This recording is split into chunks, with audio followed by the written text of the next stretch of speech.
Assalamualaikum warahmatullahi wabarakatuh. Welcome to my channel Gudang Pinjol. Apa kabar teman-teman semua? Semoga teman-teman selalu dalam keadaan sehat walafiat dan selalu dilancarkan usahanya dan juga selalu dilancarkan rezekinya. Oke, seperti biasa kali ini saya akan memberikan salah satu tips buat teman-teman ya. Kenapa sih pinjaman teman-teman selalu ditolak? Apa sih yang salah sementara kita sudah memasukin data-data sesuai dengan di aplikasi. Nah, silakan disimak tips dari saya berikut, semoga agar pinjaman teman-teman bisa langsung di ACC. Sebelumnya jangan lupa di subscribe, like, dan komen dulu channel saya ini, oke? Hai guys, balik lagi ke my channel Gudang Pinjol. Terima kasih buat teman-teman yang sudah mensubscribe dan juga sudah mensupport channel saya hingga berkembang sampai saat ini. Semoga channel saya ini bisa bermanfaat dan bisa berguna bagi teman-teman yang lagi membutuhkan. Kali ini saya akan membahas nih salah satu problema yang sering terjadi ketika kita mengajukan pinjaman online. Salah satunya pasti teman-teman sering mengalami kan, kenapa sih kak pinjaman saya selalu ditolak, kenapa sih kak pinjaman saya nggak pernah di ACC, padahal saya belum sama sekali pernah mengajukan pinjaman online. Silakan teman-teman perhatikan ya dan didengar baik-baik penjelasan dari saya agar teman-teman tidak gagal paham, dan untuk selanjutnya teman-teman bisa mengajukan pinjaman teman-teman sesuai dengan tips yang akan saya berikan berikut. Nah, seperti teman-teman ketahui ya, pinjaman online ini semakin menjadi primadona di kalangan pinjaman online. Kenapa saya katakan sebagai primadona? Karena untuk pinjaman online ini banyak banget yang membutuhkan karena prosesnya yang sangat cepat, instan, dan juga persyaratannya pun juga sangat mudah.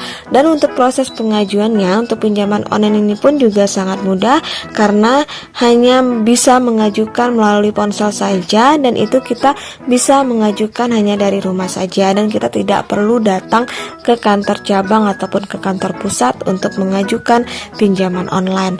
Nah, untuk pinjaman online ini sendiri mereka tidak segan-segan memberikan pinjaman kepada kita dalam limit besar, kemudian tenornya juga panjang dan juga bunga yang sangat rendah.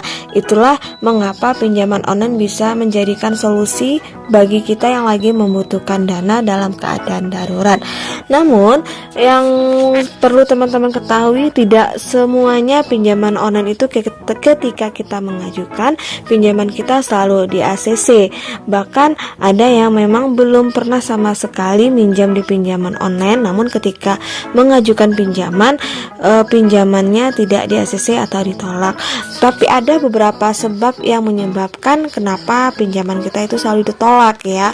Sebenarnya yang pertama sekali kenapa pinjaman kita itu selalu ditolak, pastinya teman-teman galbay. Yang pertama ya, karena gagal bayar, data-data kita pasti akan tersimpan di sistem mereka. Apalagi kita pinjam di pinjaman online yang legal, pasti mereka menyimpan beberapa data orang yang pernah galbay atau gagal bayar, sehingga mereka tidak mau memberikan pinjaman kepada kita.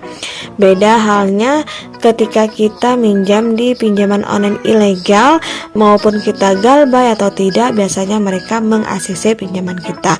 Namun konsekuensinya mereka memberikan pinjaman dalam limit besar namun potongannya terlalu besar, kemudian bunganya pun juga sangat besar dan tenornya pun juga pendek. Oleh sebab itu, jika kita pernah di ACC pinjaman kita oleh pinjaman online, sebisa mungkin pinjaman itu dirawat, jangan pernah galbay, karena sekali teman-teman galbay maka untuk mengajukan pinjaman di berikutnya teman-teman tidak bisa di ACC atau pinjaman teman-teman akan ditolak oleh perusahaan. Namun ya, tidak semuanya yang galbay ditolak pinjamannya, namun ada juga yang galbay pinjamannya juga bisa di ACC. Tetapi sebaiknya jangan pernah teman-teman galbay di pinjaman online, karena suatu saat pasti kita membutuhkan dana, kita tidak tahu keadaan kita besok-besok seperti apa. Nah, ketika kita lagi dihadapkan dengan keadaan yang sulit, kita kita lagi membutuhkan dana, tetapi malah pinjaman kita ditolak. Sebenarnya pinjaman kita ditolak itu karena ulah kita sendiri, karena kita tidak membayar pinjaman kita yang terlebih dahulu.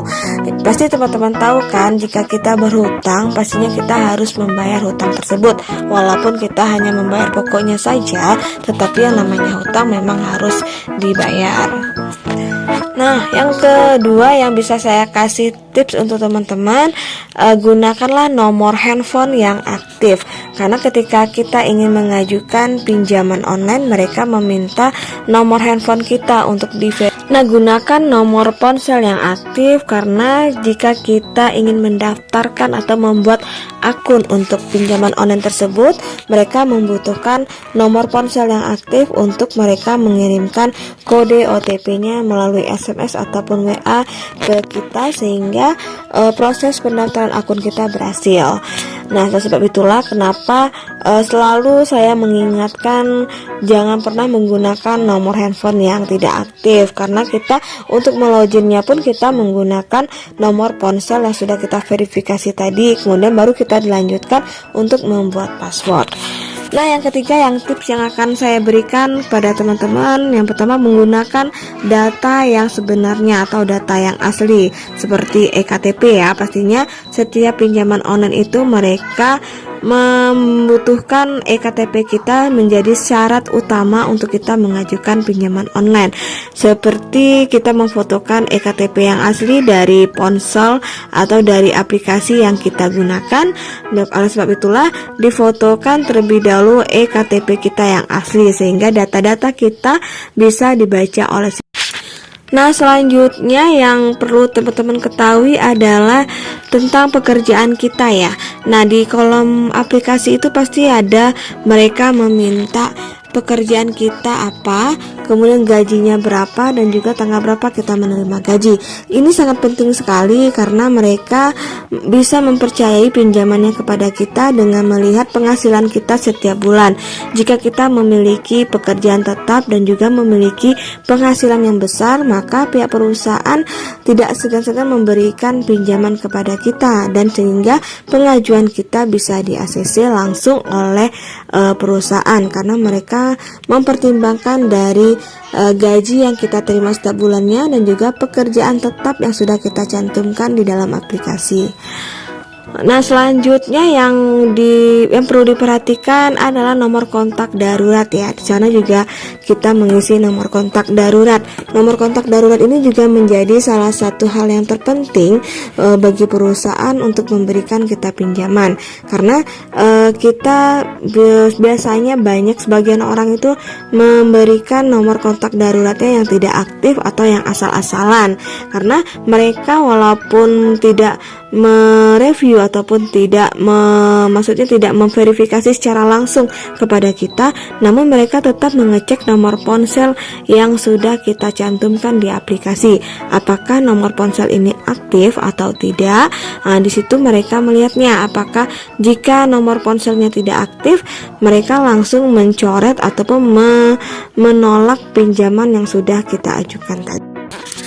Nah, yang terakhir yang paling penting sekali adalah ketika kita memasuki nomor rekening bank.